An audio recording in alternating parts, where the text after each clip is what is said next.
I don't know what happiness is, but I would really like to quickly find out. Okay, so this was the graduation quote of Artyom Anufriev. On the surface, graduation is this normal, hopeful high school milestone.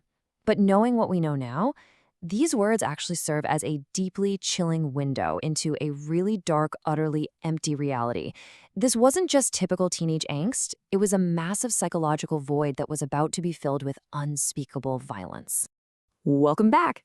Today, we're going to dive right into a clinical investigative explainer of a case file that absolutely shook Irkutsk, Russia.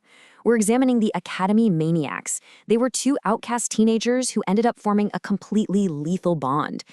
Our focus today is to really unpack the psychological motivations, analyze the missed warning signs, and look at the deadly echo chamber that turned severe social isolation into a horrific killing spree. All right, so here is our roadmap for this explainer. First, profiles and alienation, then the fatal echo chamber, their timeline of escalation, the ensuing reign of terror, their digital trophies and arrest, and finally, the trial and psychological fallout. Let's start with Section 1, Profiles in Alienation, Backgrounds of Isolation. To really understand their crimes, we have to examine their psychological baselines first. We're looking at two starkly different yet equally broken backgrounds here. On one side, we have Artyom. He was raised by a single mother who actually instructed him to hate people. I mean, for educators, this is a massive red flag. His mother actively fought with teachers, complaining they were psychologically torturing him. She essentially shielded his developing behavioral issues from school counselors. Then, on the other side, we have Nikita. He had an absent father and a mother who, well, she tried, but she was emotionally distant. Nikita was profoundly isolated, bullied, and get this, eventually expelled after skipping just 9 classes. That's a pivotal moment where the educational system arguably completely failed to catch a spiraling student, leaving him with zero prospects and just deepening his alienation. And this brings us to a really foundational concept for this explainer, misanthrope. Artyom's mother openly identified as one, and she passed this worldview directly down to her son. Long before he ever picked up a weapon, Artyom was meticulously taught this generalized hatred for society. It's honestly a textbook example of how a toxic family environment and intense parental influence can plant the seeds for catastrophic psychological development. Moving right along to Section 2, the fatal echo chamber, radicalization and influence. Now, you might be thinking, this generalized hatred could have just remained dormant, right? But then, the two boys happened to meet at a mutual acquaintance's birthday party. Because they lacked any meaningful friendships elsewhere, they just gravitated toward one another. And their bond acted as an absolute accelerator for their darkest impulses. This wasn't an overnight flip, guys. It was a radicalization process. They formed these noise bands with highly offensive, violent lyrics. They heavily consumed extreme shock content online and idolized notorious serial killers like Alexander Pichushkin, as well as the Columbine shooters. They even delved into Nazi subcultures. Not necessarily for the ideology at first, but for the pure shock value and the hatred it represented. This right here is the fatal feedback loop. When teenagers experiencing intense peer group isolation find their only validation in an echo chamber of violent media and a desperate desire for infamy, the risk of them acting out skyrockets. Let's look at how this builds in Section 3, Timeline of Escalation, from vandalism to murder. Just look at how terrifyingly fast this timeline moves. In early November 2010, they simply started taking evening walks around the Academy Gorodok campus. They're carrying bats and knives, just scoping out the vulnerable. By November 14th, they launched their first attack on an 18-year-old woman. Now, thankfully, she survived. But because nothing was stolen from her, police didn't even open a criminal case. So completely unchecked, they escalated just 10 days later. They assaulted and robbed a 46-year-old woman. And then, on December 1st, they make the tragic leap to murder. They targeted a 12-year-old boy named Daniil, brutally ending his life with a mallet and a penknife. Think about that for a second. Their transition from just carrying weapons around to committing lethal violence took less than a single month. Section 4, Reign of Terror. Public fear and misinformation. Unsurprisingly, the community response in the Academy Gorodok area was one of sheer panic. But here's the crazy part. Media sensationalism and public fear actually ended up aiding the killers. Massive misinformation was spreading like wildfire through the community. The public and local police falsely profiled the killer as a single 30-year-old man from outside the neighborhood. This totally incorrect psychological profile was a massive operational failure. It literally allowed 2 local teenagers to evade suspicion entirely. I mean, get this. Artyom and Nikita actually attended a community safety rally to discuss how to catch the killers, and they recorded the whole event on their phones. They were quite literally hiding in plain sight.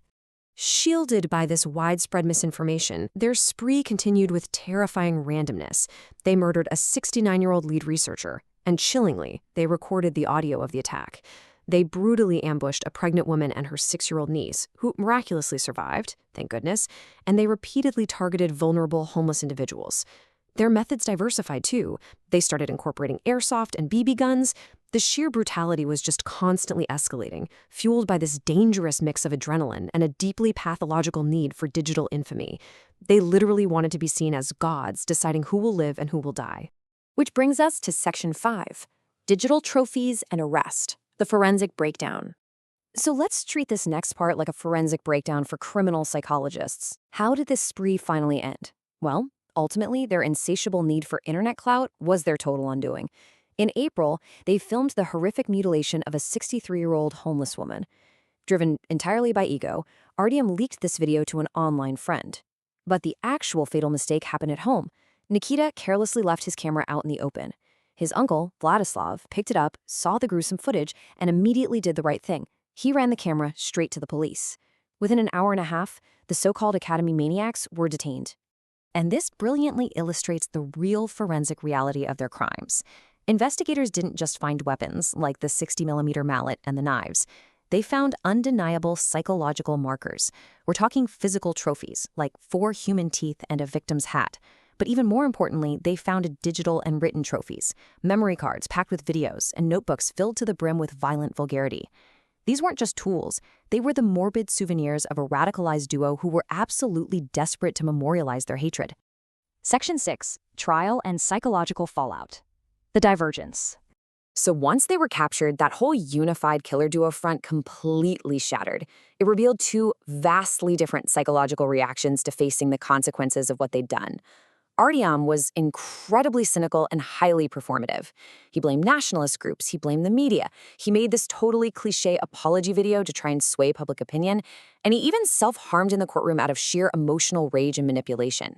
Nikita, in sharp contrast, was described by everyone as just blank and aloof. He accepted his guilt matter-of-factly and never once tried to shift the blame to anyone but himself.